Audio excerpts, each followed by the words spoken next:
some of my like first impressions when I first got to Portugal is, especially in comparison to America, is everything in Portugal is smaller. I mean, in America, we have big things, like we have big cars, big trucks, product sizes are bigger, like shampoo bottles, everything's just bigger in America compared to Portugal. There was never a week in my mission that I didn't hit my head on a chandelier. Never. I mean, everything is just super low, the ceilings. So the people are, I mean, you still have your tall people, but overall it's not that, everything's not that big. They have their smart cars. That was one of my first impressions, like, man, everything's super tiny here. The showers, you're always like standing above the showers.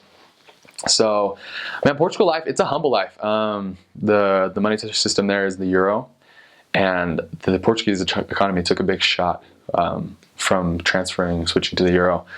And because of that, they're in a, I'm not sure how bad, it's still pretty bad, but they call it the crisis. Like, anytime you talk to someone on the street about how they are, they will bring up the crise, or the crisis that's going on. And so because of that, it's a very humble life for most people. They're all barely making rent. It's just a very, very humble life. The housing in Portugal is, it's not insulated. They're just cement buildings, and they take a lot of pride in it. They love it because if a hurricane were to come or whatever, they would be fine. They actually make fun of American housing. I've talked to people where they make fun of American housing for that purpose. But it's just these big cement buildings, so it gets super cold in the winter. Like, I remember sitting next to heaters, lying next to heaters when we fell asleep at night, because it's so cold. The buildings are all apartments. It's all apartment buildings. I mean, there are some areas with houses or whatever, but overall, the lifestyle is apartment buildings. And so that's an easy target for talking to people and finding people. And so oftentimes the missionaries would live in apartment buildings.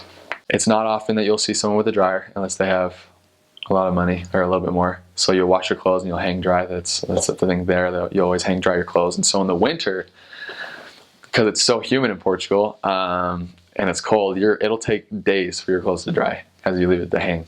So that's kind of fun. Overall, Portugal is, like, climate-wise, is one of the most beautiful climates. It's right next to the ocean, so you do get the wind, you do get the humidity and stuff, but in the summer it's really warm. It gets super hot. Madeira, for example, on the island of Madeira, it was super hot. Walking around your sweat all day isn't the best thing, but it gets really warm. But then in the winter, especially over in the northern part of Portugal, it gets really cold. There are some parts where it will snow a little bit, but because that humidity just cuts through you, and it rains a ton during the winter. One of the things I noticed is there's a lot of construction in Portugal. That is a big thing. Cobblestone in Portugal. All the sidewalks are mostly made of cobblestone, which is very uncomfortable to walk on after 2 years. It beats your shoes up.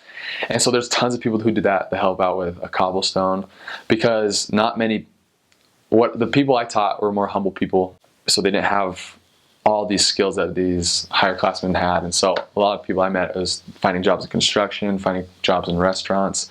Portugal, up in the north, they have mountains and mountains just covered with grapes, and that is to make their wine. Portugal is one of the strongest industries as far as making wine. It's very well known, and so there's a lot of jobs, especially in the north, in the wine industry. That's one of their biggest products. They're also huge in cork. It's kind of random, but Portugal is well known for making cork. Fishing is also a big industry, especially in the south. I mean, I served in Lagos, which is probably the most well-known beach resort in Portugal and even Europe. And they were just fishermen all the time, just doing their thing. And so those are some of the bigger industries there. Some of the cultural differences, like with food, for example, and shopping. Like, I don't know about you, but here in America, my family, we stock up. Like, you buy weekly or every 2 weeks as much as you can. Or Portugal, it's not like that. They will grab things based on the week, but I met many people who go visit the store daily, especially to get your fresh bread. Portugal's bread is so good. I miss Portuguese bread so much. Oh man, it's so good. And so that's something that's something you do daily. You get your bread, you get your fresh soup, ingredients to make soup. And so that's a difference. In Portugal, their meal is lunch. So breakfast, it'll be very light. They'll have some bread, maybe some fruit, but it's lunch. Everything shuts down for like 2 hours, and everyone just takes their sweet time, just eating lunch, enjoying company. And then dinner, I ate with many families that had a 3-course meal for dinner. It's very, as far as the Portuguese people, not necessarily like the Africans and the other people there, but Portuguese, They have the 3-course meal, is very formal. You start out with your good soup. In Portugal's soup is so good. It started with soup, the main course, and then a nice dessert. Like, it was really formal. It was kind of cool. So that's kind of a difference. The transportation of Portugal is they have a metro system in specific cities. They always have buses. They have trains that go throughout all of Portugal.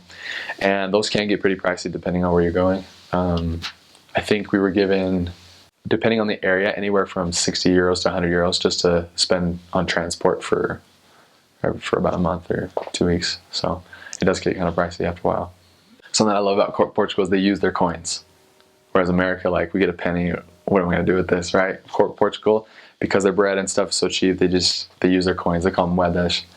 They use them for everything. And so that's always fun, like, to be able to get the right amount just in coins and, like, spend it. So that's kind of fun. I think for the most part, it's just Madeira and the Azores off in their islands. I'm not sure if they own anything else. I think that's the main part, if you want to call those colonies. And that's cool because the American base is on the Azores, and so that's, missionaries would oftentimes get to teach and be with Americans as if they served in the Azores. There's a lot of stuff like I never got to experience on my mission as far as touristy things. I was in the south, so I got to be along the beaches all the time, and the beaches is definitely something I'd return for. They're nice beaches. Just like in Brazil, there's a Cristo Rei, a big statue of Jesus Christ. We have one in Portugal, just right across the port from Lisbon. And then there's so much history in Lisbon that I would just go through everything. They have the Torre de Belém, the Bethlehem Tower is what they call it. They have castles everywhere in Portugal. I was able to visit one in Tomar. Tomar has this, they call it the Convento de Cristo, the Christ Convent. It's an amazing castle where the Templar Knights, anyways, they would meet there. But yeah, so there's castles all across from the north to the south of Portugal that are amazing and that you'd want to see. Madeira, you gotta visit Madeira. It's just so beautiful. I was actually able to, the area I first started out in Madeira was actually the area that Cristiano Ronaldo grew up in, the famous soccer player. And so we'd ask people about him. All these people remember him and grew up with him. And we actually went and knocked his old house just so we said that we did, you know. And he wasn't there, obviously, because he's rich, but it was worth a shot. So the farther north you go, the greener it gets. So it's very green in the north. It's very beautiful. I want to call their mountains like ours. So I'd say they're more like big hills. But they do have nice little small mountain ranges in Portugal. But the further south you get, because it's so warm, it does get pretty dry, like in Beja. And then even in the south where I've served out in those places, it's much more dry. So you get a cool little feel for everything. And then Madeira is actually very mountainous. Madeira is like an island mountain. It's just like goes super high. So you're either when I was serving there, you're either going up or you're going down. Like my legs got super strong while I was serving Madeira because there was so much walking up hills.